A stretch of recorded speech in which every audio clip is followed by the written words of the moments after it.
এবার তোরা মরার জন্য প্রস্তুত হ।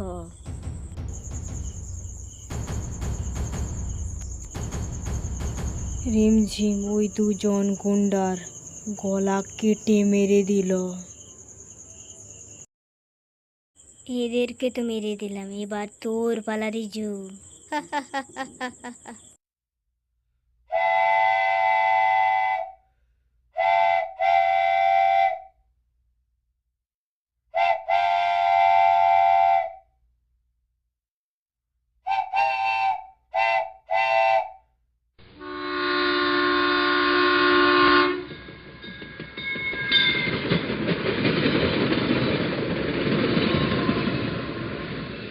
কি অনেক দূরে এসে পড়াশোনা করে। তার হোস্টেলটা ছিল স্টেশনের পেছন সাইডে। এখন হোস্টেলের দিকে যাই, কে জানে কার সঙ্গে দেখা হয়। উফ, ফাইনালি পৌঁছে গেলাম হোস্টেলে। এত বড় হোস্টেল আমি আগে কখনো দেখিনি। রাজিয়া ভাবতে ভাবতে তার কলেজের হোস্টেলের দিকে এগাতে লাগলো, যেন মনে হলো তার স্বপ্নের জায়গা।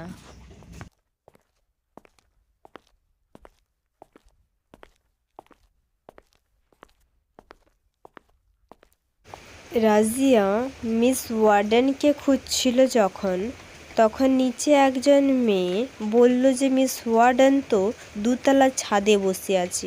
তখন রাজিয়া ওয়ার্ডেনের রুমের দিকে যেতে লাগলো।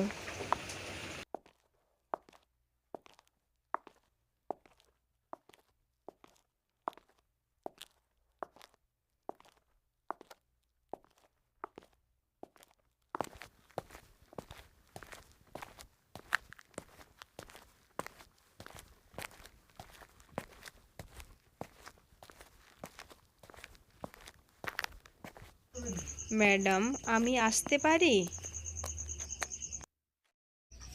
হ্যাঁ, আসো। আরে তুমি সেই নতুন মেয়ে না, যে হোস্টেলে থাকার জন্য এসছো? হ্যাঁ ম্যাডাম, আমি সেই।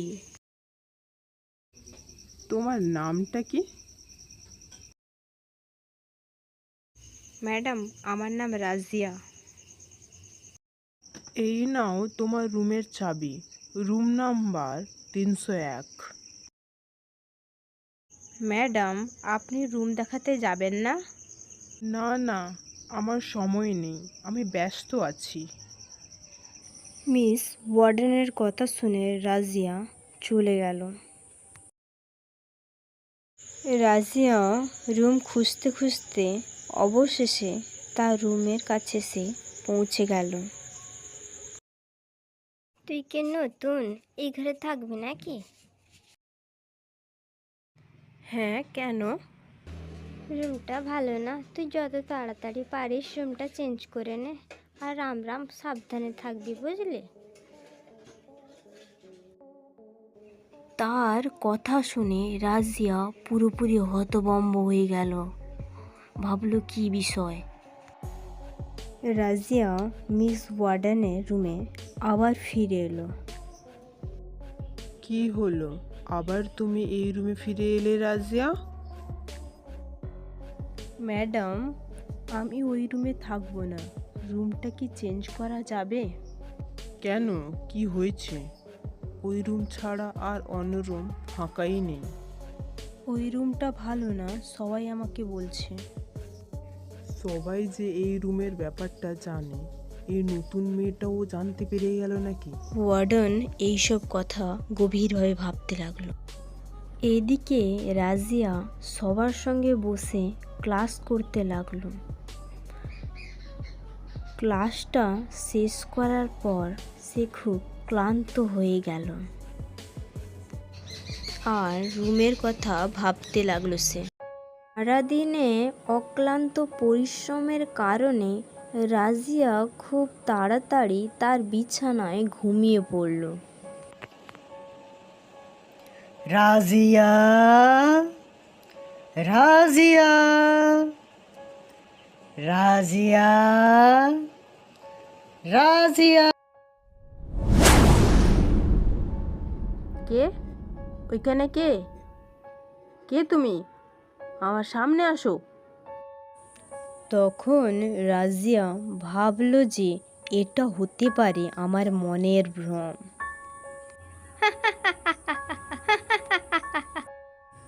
রাজিয়া চোখটা মুছে দেখতে চাইলো, কিন্তু কিছুই দেখতে পেল না। সে ভাবলো হতে পারে মনেরই ভ্রম, দিয়ে শুয়ে পড়ল। পরের দিন সকালে, কি রে, কেমন রাত কাটলো তোর? রাতে তো ভালোই ঘুম হলো। তাছাড়া এত সুন্দর রুম পেয়েছি, ঘুম হবে নাই বললে হবে, ঘুম তো হয়েছে। এখন তো কিছুই হবে না, দুদিন থাক, তারপরে না ঠেলা বুঝবি কি সমস্যাটা। মনে হয় ওই মেয়েটা আমার বিষয় বলছে। পরের দিন রাতে রাজিয়া যখন ঘুমিয়ে পড়ে, রাজিয়া, এদিকে শোন। রাজিয়ার হট করে ঘুম ভেঙে গেল। আমার কাছে আয়। এই রুমের ভেতরে আমার দম বন্ধ হয়ে আসছে। এই দরজা খুলে আমাকে মুক্তি দে। তখন রাজিয়া ওই মায়াবী চুড়েলের নিয়ন্ত্রণে এসে বন্ধ রুমের দরজার দিকে এগাতে লাগলো, যাতে দরজাটা খুলতে পারে।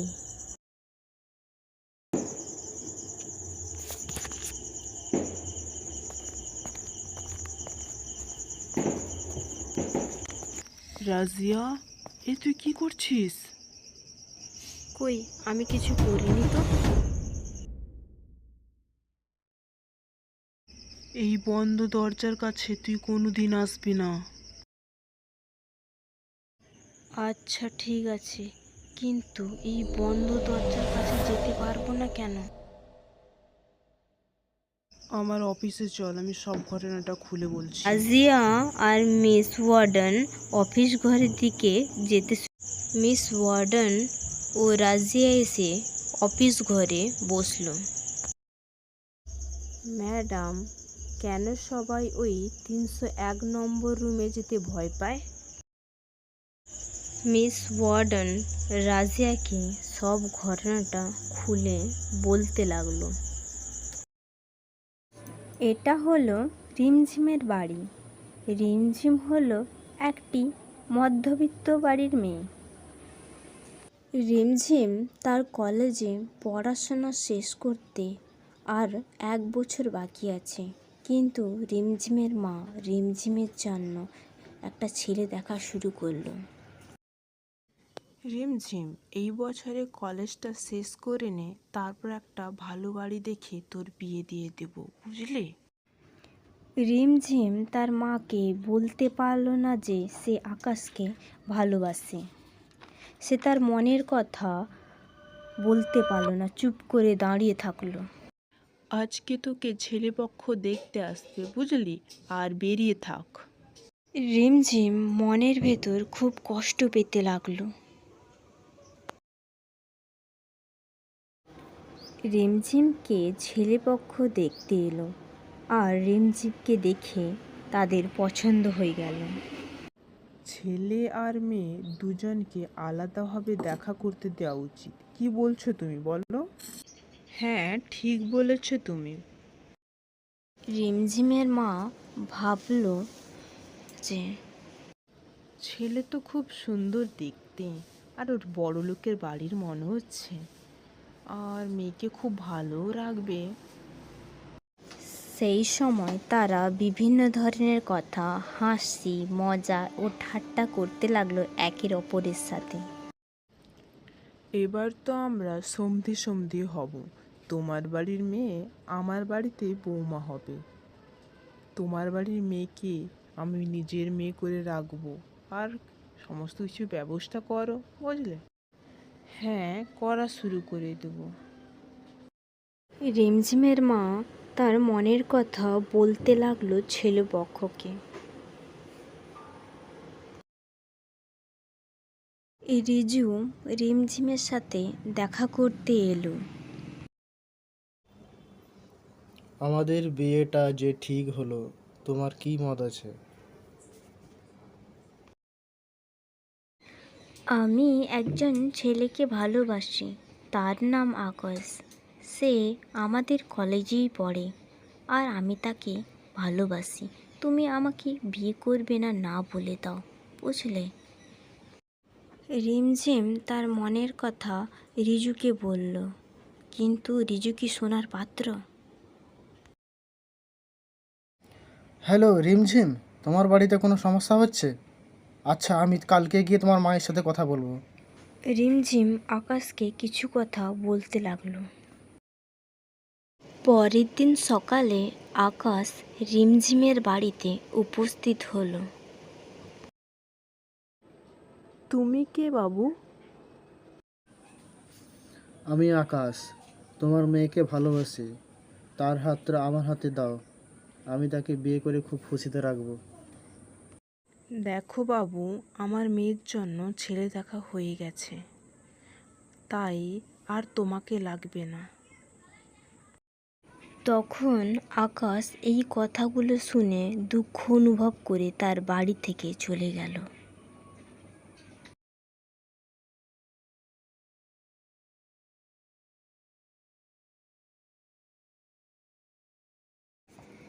সেই সময় রিমঝিম খুব কাঁদতে লাগলো।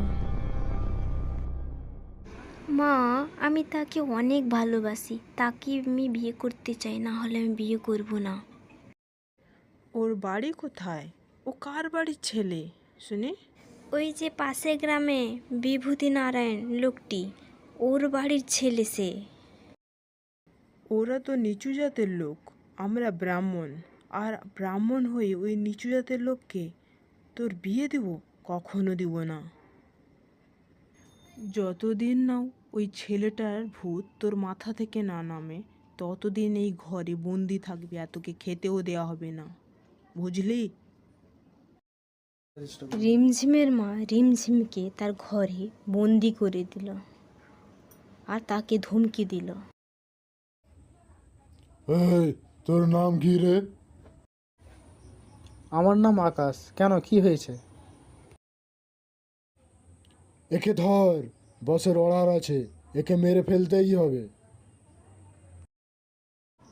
রিজুর দুজন চামচা আকাশকে আঘাত করতে করতে আকাশকে মেরে ফেলল। আকাশকে মেরে ওই ফাঁকা জায়গায় ফেলে দিয়ে গেল। আর ম্যাডাম, রিমঝিমের কি হলো?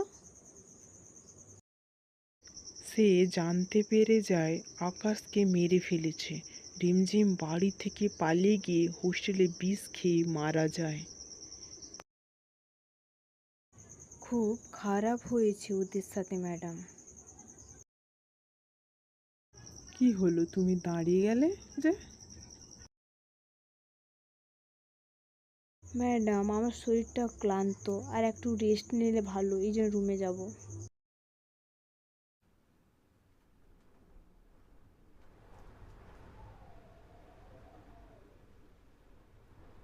রিমঝিম মিস ওয়ার্ডনের রুম থেকে এসে ওই দরজাটা খুলে দিল সে। আমি কাউকে ছাড়বো না, তোদের সবাইকে মারবো। তোরা সবাই মরার জন্য প্রস্তুত হ। এই ঝড়ের রাতে বস আর একটা মার্ডার করার অর্ডার দিল।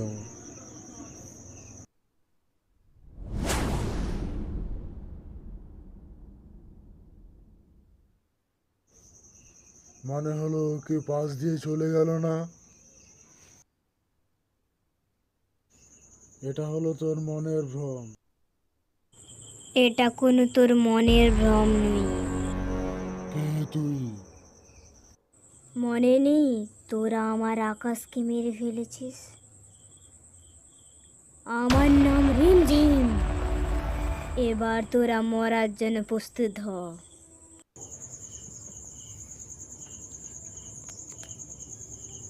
রিমঝিম ওই দুজন গুন্ডার গলা কেটে মেরে দিল।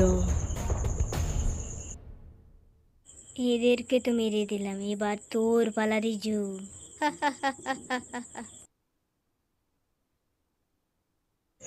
এদেরকে যে একটা মার্ডার করতে বললাম, এখনো আমাকে একটাও ফোন কল করেনি। কে জানে কোথায় মদ খেয়ে পড়ে আছে।